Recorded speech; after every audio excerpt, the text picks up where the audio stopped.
안녕하세요. 저는 인천에 살고 있는 29 평범한 여자입니다. 예전에는 TV에 연애 프로그램이 하면 전부 다 챙겨서 봤었는데요. 요즘은 현실적인 사연 라디오를 더 많이 듣고 있습니다. 퇴근하고 캔맥주 마시면서 사연 라디오를 들으면 스트레스가 풀리기도 하고 가끔은 혼자 과몰입할 때도 많아요. 그래서인지 한 번쯤 제 사연을 보내보고 싶었습니다. 저는 2남 1녀 중 막내딸로 태어났습니다. 저희 남매는 나이 차이가 그리 많이 나지는 않았지만 어렸을 때부터 오빠들은 저를 딸내미 대하듯 살뜰히 챙겨줬습니다. 그래서인지 맛있는 음식, 좋은 거, 재밌는 건 다 오빠들한테 양보받으면서 컸어요. 어렸을 때는 몰랐는데 다 커서야 제가 과분한 사랑받으며 자랐다는 걸 깨달았습니다. 물론 그게 마냥 좋기만 한 건 아니었어요. 조금의 부작용도 있었거든요. 바로 두 오빠의 울타리 안에서 과하게 보호를 받으며 살다 보니 학창시절에는 남자와 말 한마디를 못 섞어봤어요. 그 나이 때에만 할 수 있는 풋풋한 연애는 해보지 못한 게 너무 아쉽더라고요. 대학 가서야 좀 이성들이랑 대화 나누고 만날 기회가 있었는데요. 아무래도 제가 남자 경험이 없었다 보니 친해지기 어렵더라고요. 저는 먼저 제게 다가오는 사람마저 부담스럽다고 끊어내기 일쑤였어요. 그런데 친구가 그런 절 보다 못해 남자를 직접 소개해주겠다고 하더군요. 유나야, 너 대학 들어와서 한 번도 연애 안 했지? 너 지금 그 상태로면 졸업하고도 일한다고 바빠서 연애 안 할 것 같아. 제발 내 부탁인데 졸업 전에 소개팅 한 번만 해라, 응? 아, 사람이 사랑도 하면서 살아야지. 소개팅은 좀 부담스러운데? 자연스럽게 만나고 싶어. 자연스러운 만남 추구? 자만추? 야, 너가 지금 찬밥 더운 밥 가릴 때야?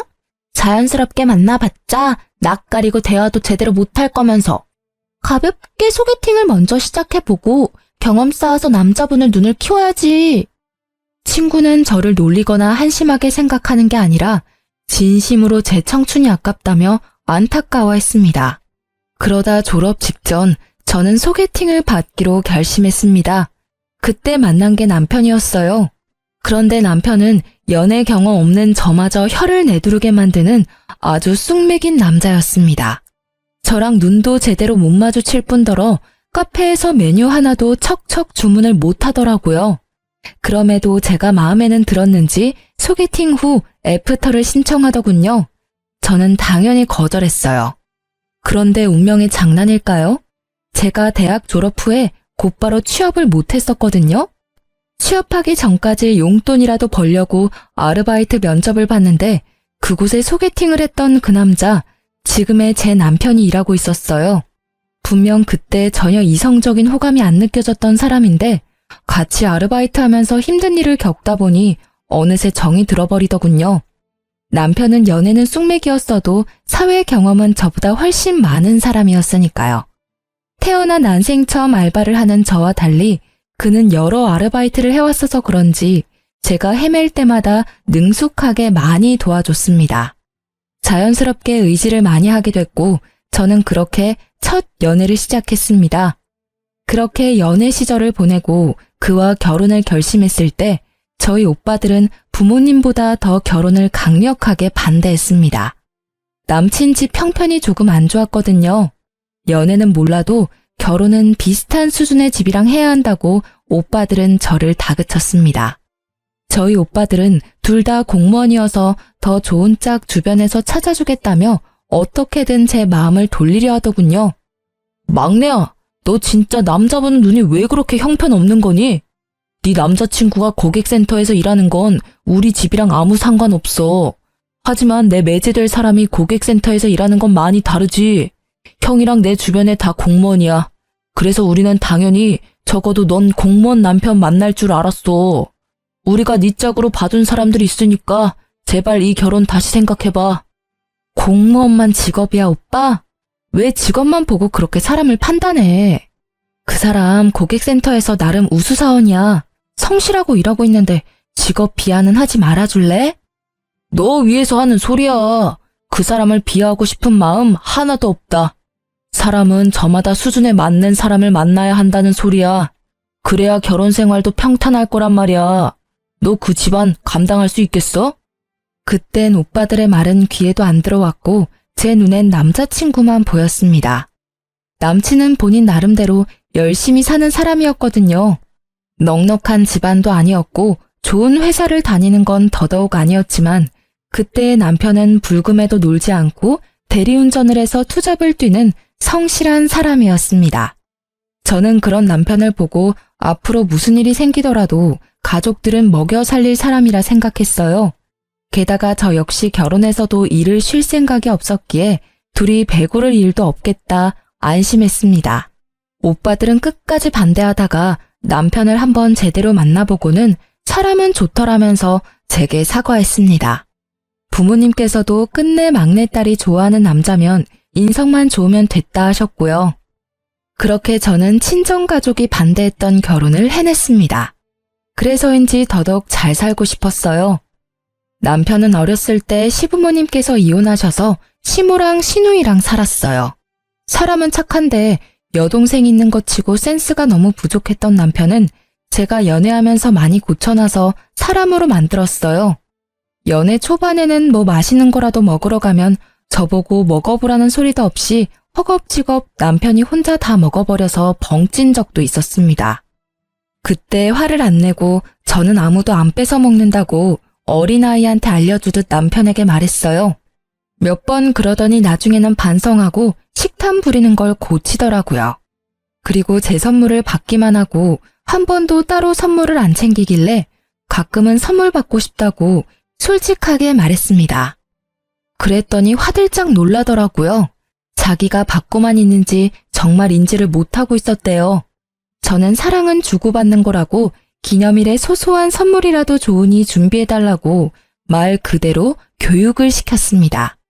저희 남편은 빙빙 둘러서 말하는 것보다 직설적으로 말하면 긍정적으로 바뀌었거든요. 그렇게 발전하는 모습 보고 당장 내일 그리고 몇 개월, 길게는 몇 년 후에는 남편이 더 괜찮은 남자가 될 사람이라 믿었습니다. 지금 하나하나 돌이켜보니 정말 저는 그 사람을 사랑해서 결혼했던 것 같네요. 그런데 그 사랑도 결국은 결혼 후 시댁 문제로 차갑게 식어버리더군요. 팔은 안으로 굽는다고 남편은 그냥 제 사람이 아니라 여전히 시댁 장남에 불과했습니다.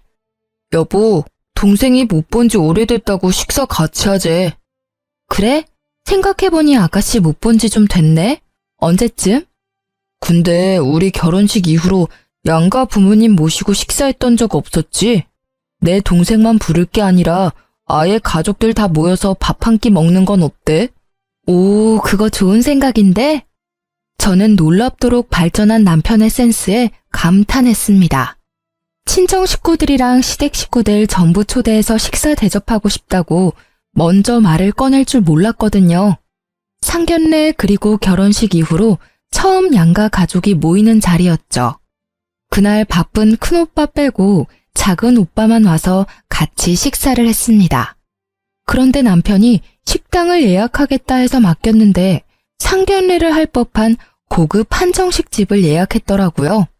가격대가 비싸서 저는 조금 놀랐습니다. 겉으로 티는 안 냈지만 남편에게 속삭였죠.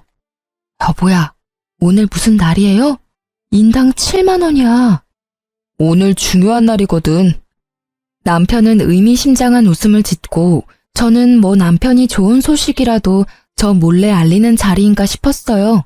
친정 부모님께서도 분위기가 분위기다 보니 혹시나 제게 임신했냐고 물어보셨어요.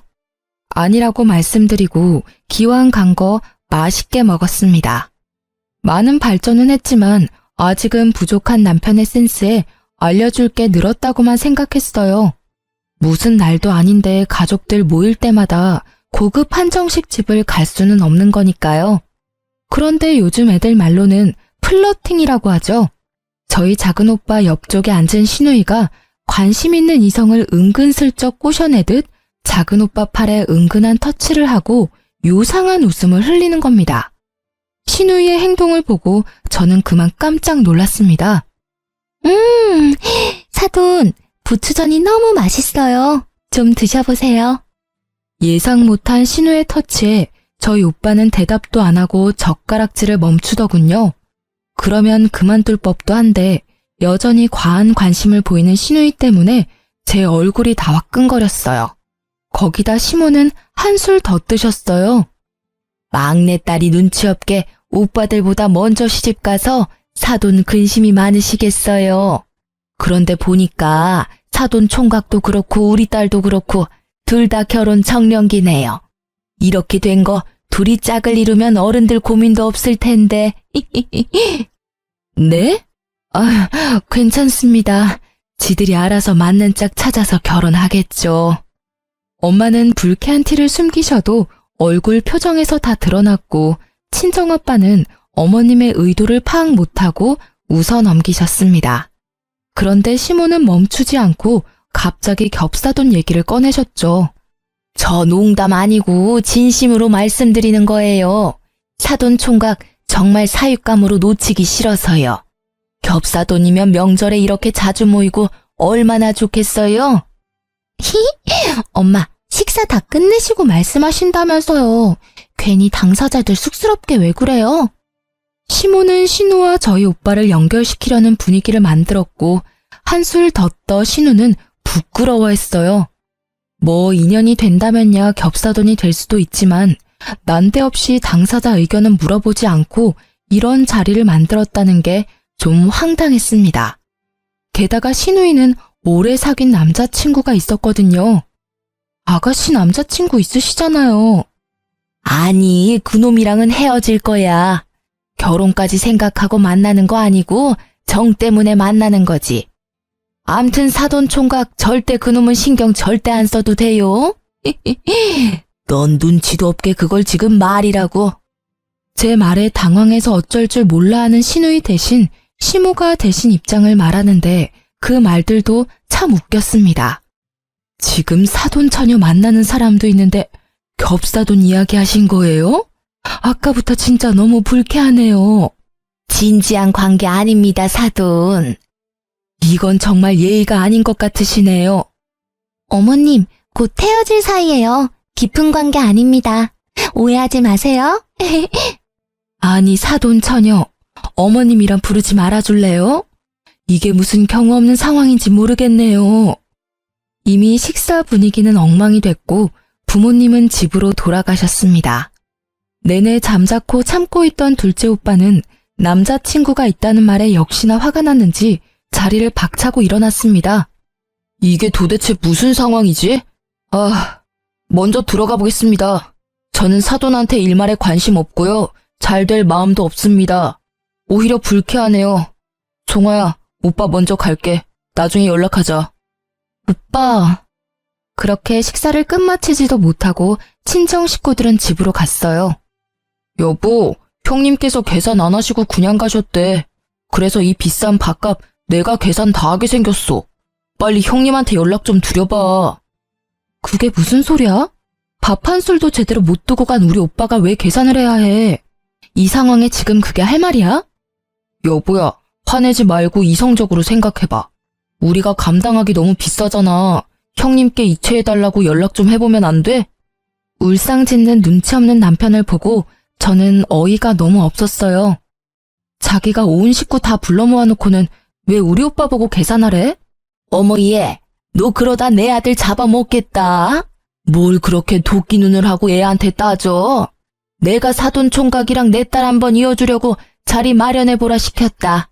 그게 뭐가 잘못됐니? 참나, 돈도 잘 벌면서 이 정도 식사값도 계산 안 하고 그냥 가다니. 어머님, 저 도저히 이해가 안 가서 그러는데요. 왜 저희 오빠가 식사값을 당연히 계산해야 하나요? 그리고 지금 이 상황 저도 너무 속상하고 화나요. 새언니, 왜 속상해요? 제가 더 서운해요. 저 남자친구 있는 건 뜬금없이 저한테 물어보지도 않고 왜 공식적으로 말한 거예요? 저랑 오빠랑 잘 되면 언니한테도 좋은 일이잖아요. 아가씨, 남자친구랑은 헤어지셨어요? 아직 안 헤어지셨잖아요. 맞는 말 했는데 왜 아가씨가 화내세요? 화낼 사람은 바로 저예요. 가벼운 말싸움 후 그만하자며 시모와 시누이도 결국 자리를 뜨더군요. 다음에 얘기하자고 얼버무리면서요. 그 와중에 남편은 제 기분을 살피지도 않고 아직도 뭐가 잘못됐는지 모르는지 철없이 용돈 다 썼다며 계산서를 제게 내밀더라고요. 그날 50만 원 넘는 돈 썼는데 아무도 제대로 된 식사를 못했어요. 저는 집에 돌아와서야 남편에게 제대로 따졌습니다. 당신 처음부터 그런 불순한 의도로 우리 식구들 부른 거였어? 그것도 난 기분 더러운데 우리 오빠가 계산 안 했다고 투덜거리는 모습도 최악이더라. 누가 당신 보고 비싼 한정식 예약하랬어? 누가 우리 오빠한테 아가씨 소개시켜 달랬냐고. 지금 이게 도대체 무슨 상황인데? 불순한 의도라니, 기분이 더럽다니, 말 좀 가려서 해라. 그리고 소리 지르지 말고 이야기해, 차분히 얘기하란 말이야. 아니, 다 큰 남녀 소개시켜주는 자리를 꼭 세세하게 말하고 진행시켜야 해? 어색한 분위기 말고 자연스럽게 분위기 형성한 거잖아. 우리 엄마께서 얼마나 무안하셨겠어? 당신 그렇게 안 봤는데 너무 매정한 것 같아. 충분히 좋게 위트 있게 넘길 수도 있는 상황이었어. 게다가 오빠로서 지금 내 동생 남친은 비전이 없어. 결혼시키기 싫다고. 이렇게 가까이에 좋은 신랑감 있는데 내가 망설일 이유가 있겠어? 동생 위해서 용기 한번 내본 거라고. 근데 당신 때문에 다 망쳤어. 너나 소리 지르지 마. 이 상황에 무슨 교양을 따지니? 너 지금 네가 뭘 잘못한 건지 모르지? 나 당신 부인이야. 간단히 상의라도 했어야지. 그럼 당신이 내 동생이랑 형님 연결시켜 줬을 거야? 아니? 그럼 내가 당신 죽어라 말리기라도 해서 애초에 이런 상황 안 만들었겠지. 오래된 남친 있는 아가씨랑 솔로인 우리 오빠를 왜 엮어? 당신도 아가씨도 참 구제불능이다. 어떻게 그런 발상을 해? 됐고, 2번 다시는 이런 상황 만들지 마. 알겠니? 그리고 오늘 계산한 밥값 다음 달부터 당신 용돈에서 절반은 뺄 테니까 그렇게 하라. 뭐? 그런 게 어딨어. 반반 부담할까 했는데 그냥 네가 다 낼래? 남편은 끝까지 삐죽거리며 제 속을 긁더라고요. 근데 말야, 당신 나한테는 심하게 해도 우리 엄마랑 내 동생한테는 당신 너무 심했어. 따로 사과할 거지? 사과는 내가 받아야 할 입장이거든? 그때 저는 처음으로 남편에 대한 콩깍지가 다 벗겨졌어요. 결혼 전 오빠가 그토록 제 결혼을 말렸던 장면들이 마치 파노라마처럼 제 머릿속을 스쳐 지나갔죠. 저는 반성 태도를 보이지 않는 적반하장인 남편과 각방을 쓰면서 투명인간 취급했어요. 남편은 며칠 지나자 결국 싹싹 빌더라고요. 잠시 정신이 어떻게 됐다나 뭐라나 제가 사과를 안 받아주자 남편은 그날 계산했던 밥값을 시누이랑 반반 부담해서 제게 입금했더라고요. 그래서 마지못해 사과를 받아줬습니다. 이미 그 한 번의 일로 남편에게 정이 떨어질 대로 떨어졌지만요. 그렇게 저는 정 떨어진 채로 결혼 생활을 겨우 이어나갔습니다. 머릿속으로는 이혼 생각도 좀 했던 것 같습니다. 게다가 그 사건 이후로 남편의 행동과 말투가 묘하게 결혼 전이랑 아주 딴판으로 변하더군요. 그러다 결국 지금까지 남편이 제 앞에서 보여줬던 좋은 모습들은 전부 일시적인 변화에 불과했다는 걸 깨달았어요. 시댁 식구들이 본격적으로 제 남편을 쥐고 흔들었거든요. 남편은 꼭 시모와 시누이의 말에 움직이는 꼭두각시 인형 같았어요. 아직 결혼 안 한 분들이 제 사연을 우연히 듣는다면 제발 결혼할 사람 그 한 명만 보지 마시고 그의 배경도 잘 보고 결혼 상대로 아닌 사람은 초반에 잘 걸렀으면 좋겠습니다. 저는 어리석게도 사서 고생을 했지만요. 얼마 안 가 시누이는 자신의 오래된 남자친구와 초스피드로 결혼식을 올렸습니다. 저도 속에 앙금은 남아있었지만 그때만큼은 잘된 일이라 진심으로 축복해줬습니다. 하지만 나중에 집에 날아온 우편물을 보고 그 진심도 싹 사라지더군요. 저희 부부가 쓰는 거래 은행도 아니고 저축은행 우편물이 제 남편 이름으로 와 있길래 저는 아무 생각 없이 열어서 내용을 확인했습니다. 남편은 저 몰래 신용대출을 3천만 원이나 받았더라고요. 혹시 남편이 나 몰래 무슨 사고라도 친 걸까 싶어 너무 놀라 손이 바들바들 떨리더라고요. 여보, 이거 뭐야? 아니 당신이 3천만 원 신용대출 받을 일이 뭐가 있어? 아이씨, 뭐야. 왜 남의 우편물을 함부로 열어? 여기 본인 외 개봉 금지, 안 보여? 아무리 우리가 결혼을 했어도 선은 넘지 말자, 어? 정말 웃기지 않나요? 남편 놈은 그 상황에서도 프라이버시가 어쩌고 저쩌고 한참 제게 큰 소리를 치더라고요. 야, 뭐? 너야말로 선 넘지 마. 아니, 넘었네 이미. 우리가 벌면 얼마나 번다고 이자율 높은 저축은행에 3천이나 빌리니? 그거 이자랑 원금 어떻게 갚을 거야? 결혼했으면 대출도 의논하고 받아야 하는 거 아니야? 1금융도 아니고 이렇게 큰 돈을 저축은행에 빌린 이유가 뭔데? 어? 너 나 몰래 도박하니? 아님 주식? 코인? 무슨 소리야. 난 떳떳해. 그딴 거 안 한다고. 아니, 자기도 형님들이 막내 여동생 결혼한다고 우리 신혼집 해주셨잖아. 형님들은 당신한테 집 해주셨는데 나도 오빠니까 내 하나뿐인 동생 결혼한다는데 뭐라도 해줘야지. 혼수하라고 3천만 원 그대로 다 줬어. 뭐? 그걸 지금 말이라고 하는 거야? 우리 오빠들은 본인들이 번 돈을 차곡차곡 모아서 나 축하해준 거잖아. 이게 그거랑 같아? 너도 네가 모은 돈으로 축하해주던가. 네 수중에 있는 돈 쓰면 내가 말도 안 해. 어떻게 겁도 없이 덜컥 신용대출을 몇 천씩 받아? 게다가 넌 가정도 있는 사람이잖아. 내 의견은 하나도 안 묻고 상의 없이 신용대출 받는 게 정상이야? 당신 마인드 진짜 무섭다. 그게 이자가 얼만데?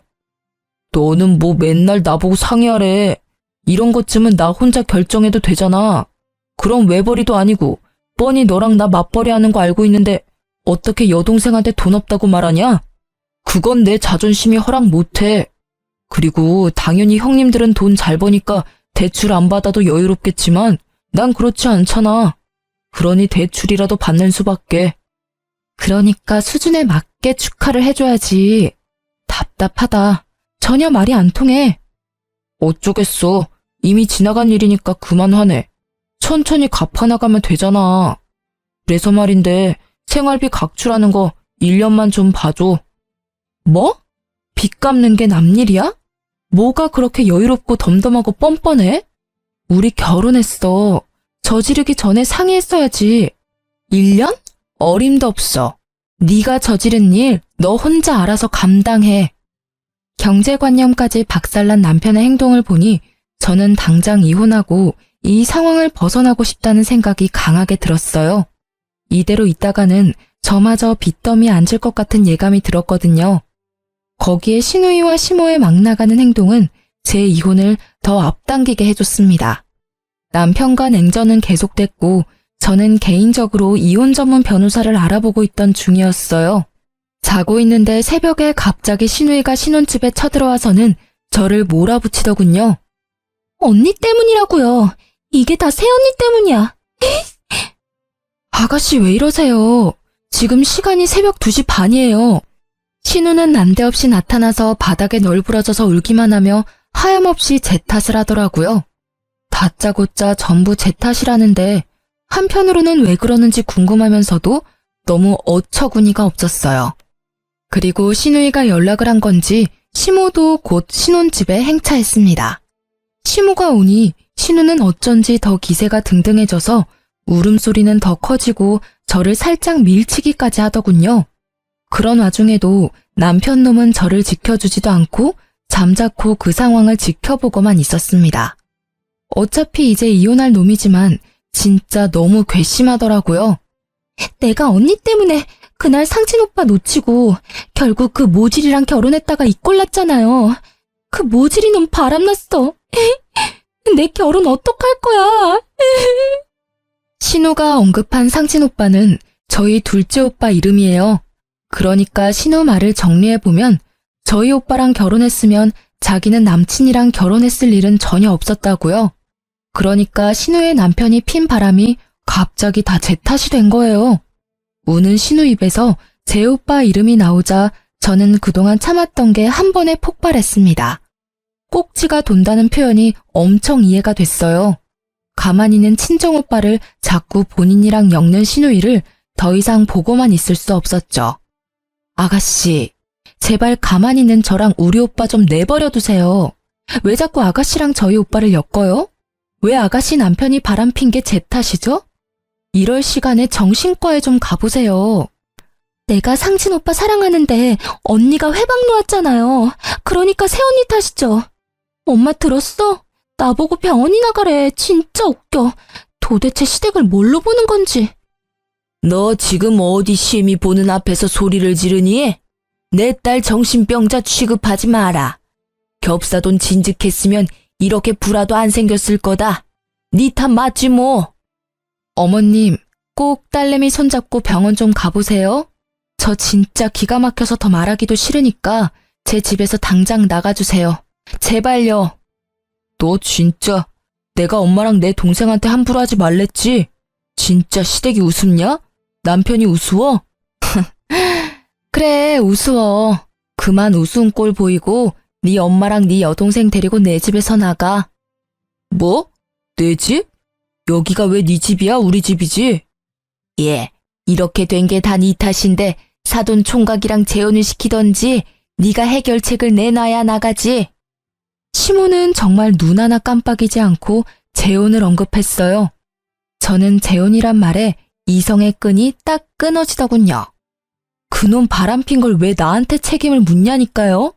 애먼 우리 오빠를 뭐가 어째요? 재혼? 다신 우리 오빠 입에 올리지 마세요. 우리 집이 만만해요. 제가 만만해요. 야, 넌 뭘 보고만 있어. 내가 분명히 다 데리고 나가라 했지. 제가 이성을 잃고 남편 놈 멱살 잡고 뒤흔드니 평온해 보였던 시모는 그제야 눈이 뒤집혀서 제 뺨을 내리치려 손을 들더군요. 남편 놈은 그나마 자기 마누라 뺨 맞는 건 또 싫은지 지가 대신 뺨을 맞았어요. 넌 그걸 또 속도 없이 왜 막아? 괜찮냐? 안 되겠다. 어머님은 어머님 자식만 귀하죠? 저는 일부러 남편의 뺨을 갈겼습니다. 시모는 자기 아들이 싸대기 맞았다며 개거품 물고 쓰러지려 하더군요. 제 손맛을 본 남편은 멍하니 정신 못 차리고 서 있고 시누이는 옆에서 씩씩거리더군요. 언니, 지금 우리 오빠 뺨 때렸어요?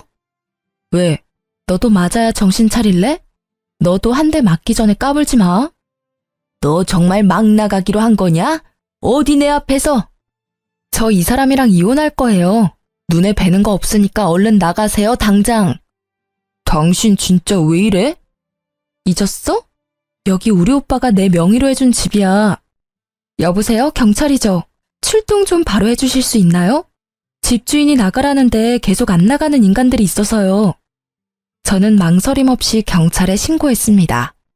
아니면 상식이 안 통하는 이 사람들과 날이 밝도록 싸울 것 같았거든요. 5분 만에 출동한 경찰들이 가족이라도 명의가 제 집이라 나가라면 나가는 게 맞다고 설명하자 시모와 신우는 온몸으로 발악했습니다. 남편에게도 꼴보기 싫으니 같이 나가라고 했어요. 남편은 저를 아련하게 쳐다보더니 제발 좀 그만하라고 창피하니까 집에 가자며 시모와 신우이에게 소리치더군요. 그만하라는 말을 진작 좀 해주지. 너무 원망스러웠어요. 진작에 중간에서 본인이 중재했다면 얼마나 좋았을까요? 저는 친정오빠들이 해준 집이 오로지 제 명의라 정말이지 다행이라 생각했습니다.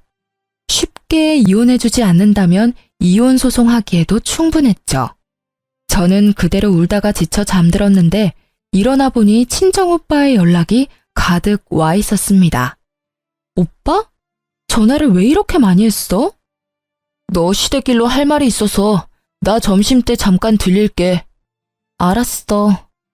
뭔가 예감이 안 좋았는데 신우이는 정신 못 차리고 친정오빠에게 따로 연락을 했더라고요. 나한테 연락 와서 제발 한 번만 만나자 하는데 소름 끼쳐서 싫다 했어. 아니 내가 따로 그 여자를 만날 일이 뭐가 있겠어? 저번 식사 자리 때부터 왜 그러는 건지 모르겠네. 대충 이야기 들어보니까 너 매제한테 이혼하자고 했다며? 오빠, 아가씨 일은 내가 대신 미안해.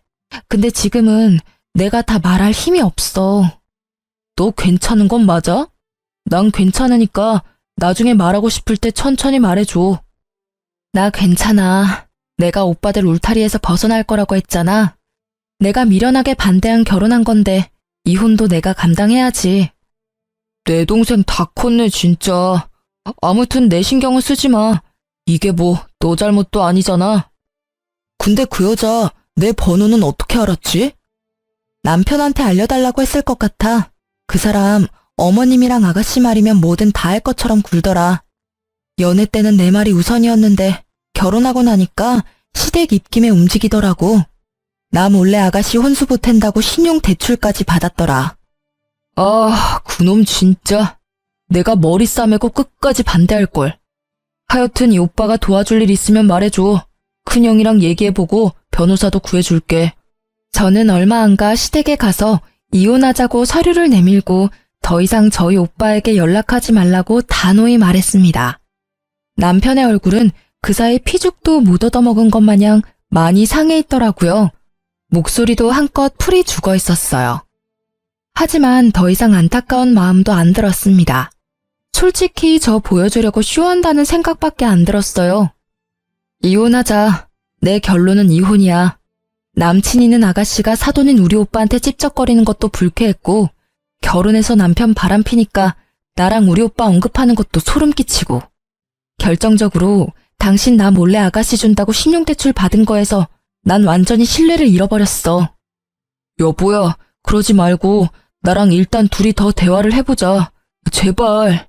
이렇게 갑자기 이혼 서류 내밀면 나 어떻게 살라는 거야? 내가 잘못했어, 응? 남편은 제게 손이 발이 되도록 빌었지만 이미 이혼은 결심했으니 냉정하게 남편을 뿌리쳤어요. 이미 난 이혼할 거라 정했어. 당신이 못 받아들이겠으면 소송으로 가는 거야. 정말 너 너무한다. 겨우 그거 가지고 꼬투리 잡아서 이혼이라니. 말이 되는 일이야 이게? 아들, 너도 그만 사과해라. 여동생 도와준다고 돈 빌릴 수도 있는 거지. 그리고 사돈끼리 잘 되면 좋은 일인데 뭘 그렇게 열을 내? 너 혹시 우리 집안 무시하냐? 이 계기로 우리 아들 완전히 네 손바닥에 두고 살고 싶다 이거야? 요망하다 정말. 시모의 치맛바람이 또 불기 시작하자 남편은 의외로 시모에게 불같이 화를 냈습니다. 엄마 제발 좀 그만 좀 하시라고요. 저 이 사람 아직도 사랑해요. 많이 사랑한다고요. 이 사람한테 이제 함부로 말하지 마세요. 이혼할 때 되어서야 제대로 내 편은 들구나. 여보. 미안하지만 너 이제 와서 정신 차린다 해도 소용없어. 그러니까 내 편 들 필요 없어. 소중한 너희 어머니 여동생 편이나 들어. 너는 이제 내 사람 아니거든. 제가 쐐기를 박자 남편은 눈물 콧물 빼며 울더군요. 시누이는 진짜 저희가 이혼할 것 같은지 그제서야 쭈뼛쭈뼛 제게 다가와서 잘못했다고 빌더군요. 새언니, 제가 진짜 잘못했어요. 경솔하게 행동해서 미안해요. 우리 오빠랑 이혼만은 하지 마세요. 네? 저 반성하고 있어요. 시누이가 비는데 저는 그 면전에 대고 이렇게 말했어요. 아가씨, 소름 돋으니까 가짜 눈물 흘리지 말아요. 여기서 울고 싶은 건 나랑 이 사람뿐이에요. 그랬더니 신우는 갑자기 태도가 돌변하더니 이렇게 말하더군요. 언니, 단도직입적으로 얘기할게요. 맞아요. 언니가 오빠랑 이혼해도 난 아무런 상관없어요. 그런데 이대로 집안 대 집안이 껄끄러워지는 건 정말 싫어요. 나중에 새언니가 내 시누이가 될지 모르는데 그럼 곤란하잖아요. 전 그게 걱정돼요. 이제서야 고백하는 건데요. 사실 새언니랑 오빠 상견례 했을 때부터 저 사돈, 아니 상진 오빠한테 첫눈에 반했어요. 그때부터 쭉 좋아했다고요. 진짜 솔직히 말하면 사실 남편이 바람펴서 마냥 싫지는 않았어요. 그렇게 지금이라도 이혼해서 다시 상진 오빠랑 잘해볼 수 있으니까요. 너도 제발 그만해라. 따지고 보면 너 때문에 나 이혼당하게 생겼는데 그런 말이 나와? 오빠는 빠져있어. 이건 여자들끼리 대화니까. 근데 이게? 남편은 신우를 억지로 나가게 하려다가 신우가 땅바닥에 철푸덕 넘어지고 말았죠. 오빠 진짜 왜 이래? 그냥 잠자코 엄마랑 내 말이나 들어. 너 지금 여자 하나 때문에 동생을 밀어? 이놈이? 자기들끼리 헐뜯고 싸우는데 저는 그 틈을 타 녹음이 잘 되고 있는지 확인했어요. 혹시 몰라 시댁 들어올 때부터 휴대폰 녹음 어플을 켜고 있었거든요. 녹음은 아주 잘 되고 있었고 저는 신우의 절절한 고백이 담긴 그 녹음을 그대로 신우 남편에게 보냈습니다. 번호는 없었지만 저와 시댁 식구들이 모여있는 단톡방에는 그분도 계셨거든요. 저는 이만 가볼게요. 아가씨, 잘해봐요. 앞으로 어떻게 될지 정말 궁금하네요. 언니, 지금 나 응원해주는 거예요? 방금 아가씨, 아니, 네가 말한 것들 네 신랑한테 보내놨으니까 너 알아서 잘해보라고. 그게 무슨 말이에요? 가족 톡방 확인해봐요. 그럼 안녕. 이게 뭐야? 미쳤어? 너 돌았지? 이걸 보내면 어쩌자는 거야? 빨리 지워. 지우라고! 녹음을 재생한 신우이는 자기 음성을 확인하고는 깜짝 놀라 제게 달려들더군요. 시모 역시 발악했어요. 저는 서둘러 그 집을 나왔습니다. 사실 둘이서 저를 쫓아오려고 했는데 남편이 온몸으로 그 둘을 막았어요. 여보, 내가 막고 있을게. 빨리 가. 어서 가라고. 아주 그렇게 혼자 꼴값을 떨더군요. 그렇게 저는 오빠가 소개해준 변호사를 통해서 이혼 소송을 진행했습니다. 그 중간에 전시모는 자기 아들 마음을 못 잡는다고 제발 한 번만 시댁에 와서 얼굴 좀 비춰달라고 빌더라고요. 얘야, 마음 상했다면 정말 미안하다. 우리가 배운 게 없고 가진 게 없다 보니 너무 너에게 바라기만 한 것 같아. 이제 다시는 너네 관계에 안 끼어들 테니 내 아들만이라도 한 번만 봐주면 안 되겠니? 용서는 못해도 잠깐 와서 얼굴이라도 좀 비춰줘. 저렇게 아무것도 안 하고 페인처럼 지내는데 내 마음이 썩어 문드러져. 그래도 한때 네가 사랑했던 내 아들 저대로 인생 망가졌으면 좋겠어. 너 그럼 그 죄책감 쉽게 지워질 것 같아? 평생 갈 거야. 그랬으면 좋겠어? 아줌마, 제발 저한테 가스라이팅 하지 마세요. 죄책감은 제 인생 망친 당신들이 가져야 하는 거 아닌가요? 그리고 아들 인생 망친 게 누군지 모르시겠어요? 모르시면 잘 생각 좀 해보세요. 그리고 딸 교육도 좀 제발 부탁드립니다. 주제에 저희 오빠 옆자리 노리는 게 너무 웃기거든요. 뭐가 어쩌고 저째? 소송도 제게 좋은 쪽으로 마무리가 되어가고 있어서 저는 대인배의 마음으로 전 남편에게 눈 딱 감고 전화를 했습니다. 너 그렇게 살다가 평생 그 굴레에서 못 벗어나. 엄마랑 동생한테 휘둘리지 말고 신용대출 같은 거 다신 받지 말고 네 인생 살려고 노력해. 나도 내 인생 살 테니까. 그나마 예정을 생각해서 일침 아닌 일침 날렸습니다. 그러자 전 남편이 전화기에 대고 통곡을 하는데 저는 듣기 싫어서 바로 끊어버렸네요. 그리고 전 시누이는 친정오빠한테 여전히 일방적으로 연락하고 있었나 봐요. 번호를 바꾸면 괜찮을 텐데 오빠는 오래 쓰던 자기 번호를 바꾸고 싶지 않아 했거든요. 차단을 해도 매번 새 번호로 연락이 와서 오빠는 최대한 자존심 상하게 한마디 했대요. 충격 요법을 쓰면 좀 나가 떨어질까 싶어서요. 오빠가 뭐라고 했냐면요. 저기요, 거울은 봐요? 스스로 주제 파악이 안 돼요. 얼굴이 예쁜 것도 아니야. 뭐 직업은 말해봐야 입 아프고. 아니, 그쪽 뭐 제대로 된 게 있어요? 애초에 사회에서 만났으면 말도 안 섞었을 거예요. 소중한 내 여동생의 가족이 될 사람들이니 그나마 상대해줬다고요. 이제 정신 차리세요, 이혼녀 아줌마. 뭐라고요? 이혼녀 아줌마? 그럼 당신 동생도 똑같거든요? 어떻게 그런 말을 해요? 그리고 나 어디 가서 예쁘다는 소리 듣거든요? 야, 내 동생이랑 어디 감히 비교해. 너보다 집안 빵빵하고 직업 안정적이고 네 오빠보다 든든한 오빠가 둘이나 있거든? 걱정 말고 넌 네 인생 살아. 한 번만 더 연락하면 스토킹으로 신고할 테니까 그렇게 알고. 전 시누이는 일말의 자존심은 남아있는지 그 뒤로는 연락이 안 왔다고 합니다. 나중에 알게 된 사실인데 신우 남편은 외도한 것도 아니었어요. 오로지 그것도 신우 본인의 감과 추측이었다고 합니다. 그 정도면 진짜 정신병원 가서 진료를 받아야 하는 것 아닌가요? 신우는 저희 오빠도 가능성이 없어지자 뒤늦게 자기 남편한테 매달려봤지만 제가 보낸 녹음 덕에 이혼당했더라고요. 저도 지 때문에 이혼했는데 자업자득이라 생각했습니다. 덕분에 살았다며 전 시누이 남편은 제게 고맙다고 인사까지 하더라고요. 서로 동병상련이었죠. 그런 집안이랑 엮여서 액땜 제대로 했다고 이야기를 나눴었네요. 결혼 전 연애 때까지는 정말 뜨겁게 전 남편과 사랑했기에 이혼하면서도 저도 많이 씁쓸하기는 했습니다. 좋게 헤어진 게 아니니까요. 그만큼 저도 상처가 컸고 많이 아팠으니 저는 저대로, 전 남편은 전 남편대로 각자 알아서 이 고통을 이겨내야겠죠. 사랑만 가지고 결혼하는 건 정말 모험 같아요. 주변에서 말리는 결혼에는 다 이유가 있다라는 걸 비싼 값 주고 저는 경험했습니다. 다른 분들은 그러질 않길 바래요. 지금까지 제 긴 사연 들어주셔서 너무 감사합니다.